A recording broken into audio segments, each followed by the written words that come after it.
During Halloween of 2018, I jumped ahead and reviewed the second game in the BloodRayne series, as well as add-on to that review in 2021 with the Terminal Cut released by Ziggurat Interactive and Terminal Reality. Now, I want to go back to how it all started with Rayne in her first game in the franchise, even looking at the Terminal Cut of that game as well. How does it hold? Let's find out. The story has the Dampier anti-heroine Rayne, whom after attacking various vampires while trying to find her creepazoid of a father, the mysterious Brimstone Society has their eye on the half-bred vampire and recruits her.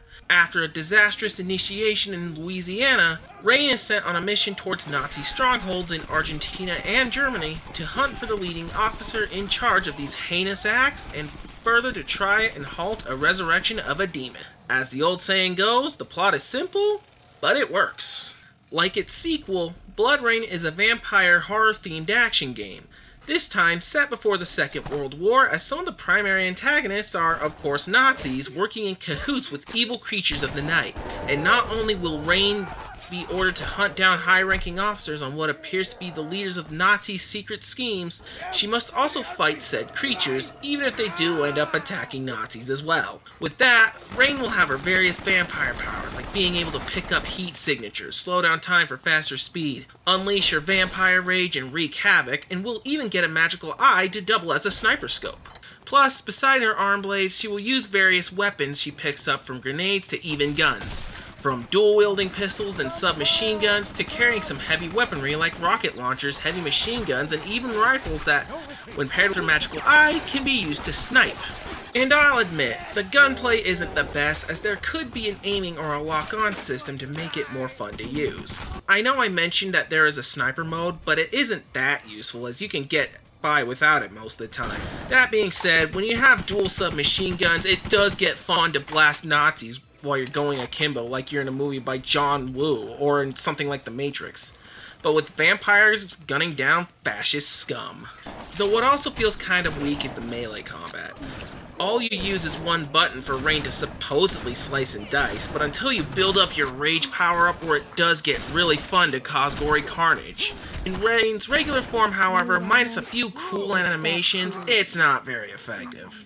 Thankfully, BloodRayne 2 fixes this with the sacrifice of inferior gunplay, which didn't need to happen, but whatever. Back to the first game, where the gameplay does get bad though, is one level where there is a mech that Rayne must pilot to get past. This should be awesome, especially since by the time I was replaying this, I was in a Power Rangers mood, but sadly, it isn't. Again, it needs a proper aiming system, especially a reticle, as attacking enemies is just a bigger pain in the ass than it needs to be, and that's my biggest gripe. But besides that, the game controls okay with the mouse and keyboard, unlike BloodRayne 2, which played awfully with it. Even then, being it's a port from consoles, the best way to play is with the controller. Be it a USB controller for PC, hell, even a GameCube controller with its limits work better. But if you have the Terminal Cut, and with updates as recent as 1.5, if you use an Xbox One controller, icons from the Xbox controller will show instead of just button 1 or button 2, which makes things so much clearer.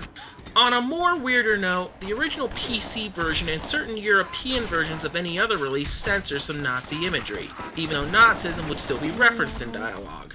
This I don't understand, because the Nazis are obviously bad guys in a game set around World War II, if not closer to it. You know something is wrong when Nintendo, who throughout the NES and SNES era especially was notorious for censorship of third-party games, one such example being the SNES version of Wolfenstein 3D, was alright with it by the time of the GameCube, but it somehow wasn't allowed on PC in any form.